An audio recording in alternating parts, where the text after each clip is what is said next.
against Israel by the Palestinian side. But yesterday, you fell short of condemning the pictures of Palestinian children killed as a result of Israeli airstrikes. Have you seen those pictures, first of all, and does the State Department have anything to say against that? I have seen those pictures. Those pictures,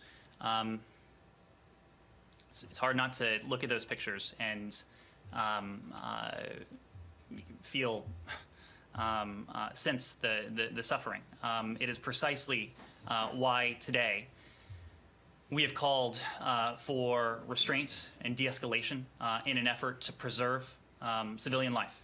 Okay, so then you get the normal political speak from that spokesperson. Let's speak to Dr. Azzam Tamimi, a Palestinian academic, author of a variety of books on politics and religion in the Middle East. The thing that surprised so many people was that we're asking a question: how do you feel about children being killed in Gaza? And the spokesperson struggles for about 15 to 20 seconds to express any sympathy, almost as if he's been told, be careful, you represent the US at this podium and you can't criticize Israel. I mean, I'm reading between the lines there, but to hear a fellow human being not say, yes, killing children is wrong, when you're asked that question, it kind of spoke volumes about what's happening. You know, I can tell you stories, many stories about American and European officials, politicians as well as diplomats, who between us tell us that what Israel is doing is criminal, is just beyond belief, but in an official capacity, they have no option but to protect Israel and express sympathy with it rather than with the victim. And this is the utter hypocrisy of Western politics and diplomacy. And therefore, you see, we don't hope much from them, unless, of course, there is a massive popular movement against Israel, as happened in the past, when a massive global popular movement grew against apartheid in South Africa. Zionism is the mirror image of apartheid that was eventually ended because of the revival of world popular conscience. Joe Biden's vacillating, I suppose you could call it, his attitude towards the crisis, even previously, Palestinians, Mahmoud Abbas, the president of the Palestinian Authority, had said that's the end of Washington as an interlocutor, as a middle person to negotiate between us and the Israelis. And this is only going to alienate Washington even further from the Palestinian cause.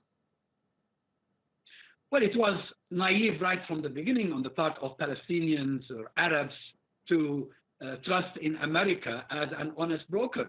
Since when? Since when was America ever an honest broker in any conflict?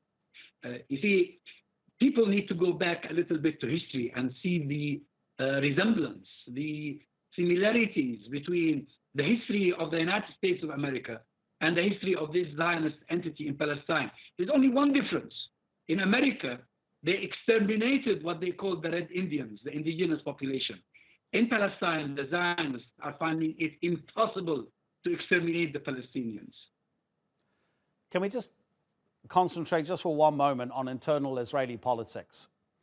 Naftali Bennett, who stood for prime minister in the recently inconclusive elections, he wanted to be the prime minister. After the results were announced, he became reluctant to work with Benjamin Netanyahu to try to form a right-wing coalition.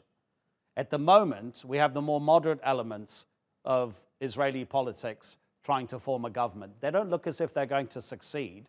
And now, because of what's happening in Gaza, Bennett, who's a right-wing religious fanatic, I suppose you could call him, he's now changed his mind and said, I will only work with Benjamin Netanyahu. This looks as if it's going to create another right-wing government in Israel. This has worked in Benjamin Netanyahu's favor, has it not? It might have worked in his favor, but this is the nature of Israeli politics. You see, among themselves, within themselves, there are lots of differences, and they are rivals. They rival each other. But when it comes to the essence of the conflict, when it comes to their victims, the Palestinians, they are united, whether they are left or right, whether in the past or in the future. Go back to what Ben Gurion used to say, what every single father of this Zionist entity in Palestine was saying. They all hate the Palestinians. They all want to see no more Palestinians on this land, which they deluded themselves and part of the world into believing that it was God-given to them. But the point that you're making kind of leaves the Palestinians without any recourse, surely, because if they won't be speaking, even if it's indirectly, to the Israelis, if they're not going to trust the Americans, Angela Merkel, as I said earlier in the program, believes that these are terrorist attacks, the rockets being fired from Gaza. Emmanuel Macron is more interested in talking about why buildings are falling down.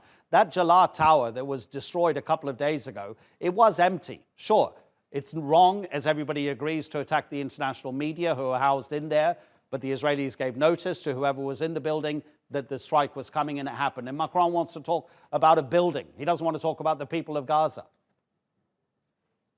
There is still a lot for the Palestinians to hope for and hope in. First of all, they have to have hope in God, in Allah subhanahu wa ta'ala. Then they have to have confidence in themselves. They are the victims. They are the strugglers. And look at history and see how people who were in their position managed to liberate themselves from colonialism and regain their liberty and dignity. Vietnam, Algeria, South Africa, you name them. And then they have to work on the population of the world, the ordinary people, the people who have a sense of humanity within them. And I assure you, they are the majority, but they don't have a platform. They don't have a way of expressing themselves. This will have to be worked on so that we can generate that global anti-Zionism movement. Dr. Azzam Tamimi, thank you so much indeed for speaking to us.